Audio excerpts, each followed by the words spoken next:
দুর্গা এই নামের সঙ্গে জড়িয়ে বাঙালির পাহাড় প্রমাণ আবেগ। পালা বদলের বাংলায় এবার ৬০ ফুটের দুর্গা মূর্তি বসবে হাওড়ায়। এর জন্য বরাদ্দ করা হয়েছে প্রায় ২ কোটি টাকা। দুর্গাপুজোর আগেই কাজ শেষের টার্গেট।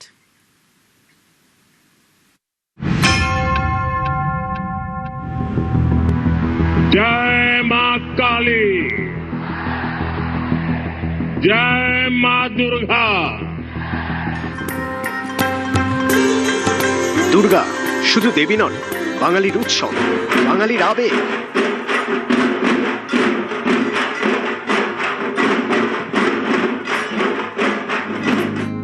পালা বদলের বাংলায় এবার ৬০ ফুটের দুর্গা মূর্তি হাওড়ায় গঙ্গার পশ্চিম পাড়ে শিবপুরের রামকৃষ্ণপুর ঘাটে বসানো হবে বিশাল আকারের এই দুর্গা মূর্তি।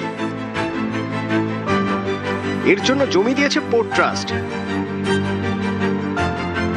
৬০ ফুট উঁচু ধাতুর দুর্গা মূর্তি প্রথম ধাপে ২ কোটি টাকা বরাদ্দ করেছে পুরো নগরোন্নয়ন দপ্তর।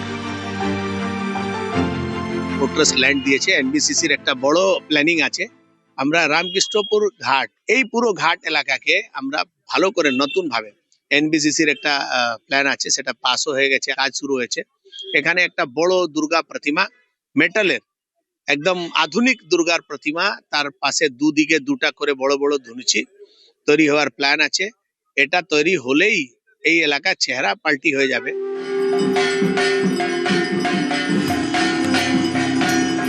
দুর্গাপুজোর ধুনোর গন্ধে মিশে থাকে বাঙালির আবেগ। বাংলার ভোটের মঞ্চে বারবারই শোনা গিয়েছে দুর্গা নাম। जय मां काली, जय मां दुर्गा।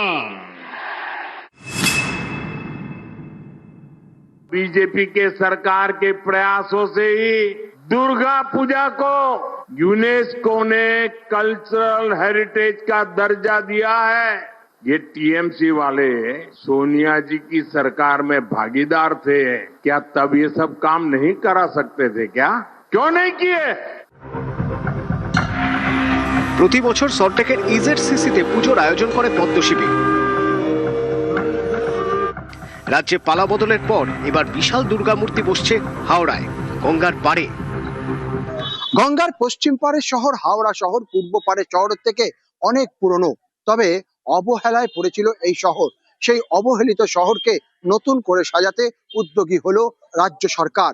নতুন সরকারের উদ্যোগে রামকৃষ্ণপুর ঘাট থেকে হাওড়া ব্রিজ পর্যন্ত করা হবে গঙ্গা পাড়ের সৌন্দর্যায়ন, আর রামকৃষ্ণপুর ঘাটেই থাকবে এক বিশাল দুর্গা মূর্তি। ক্যামেরা রাজু ভুইয়ার সঙ্গে দেবাশিস চক্রবর্তী, নিউজ 18 বাংলা, হাওড়া।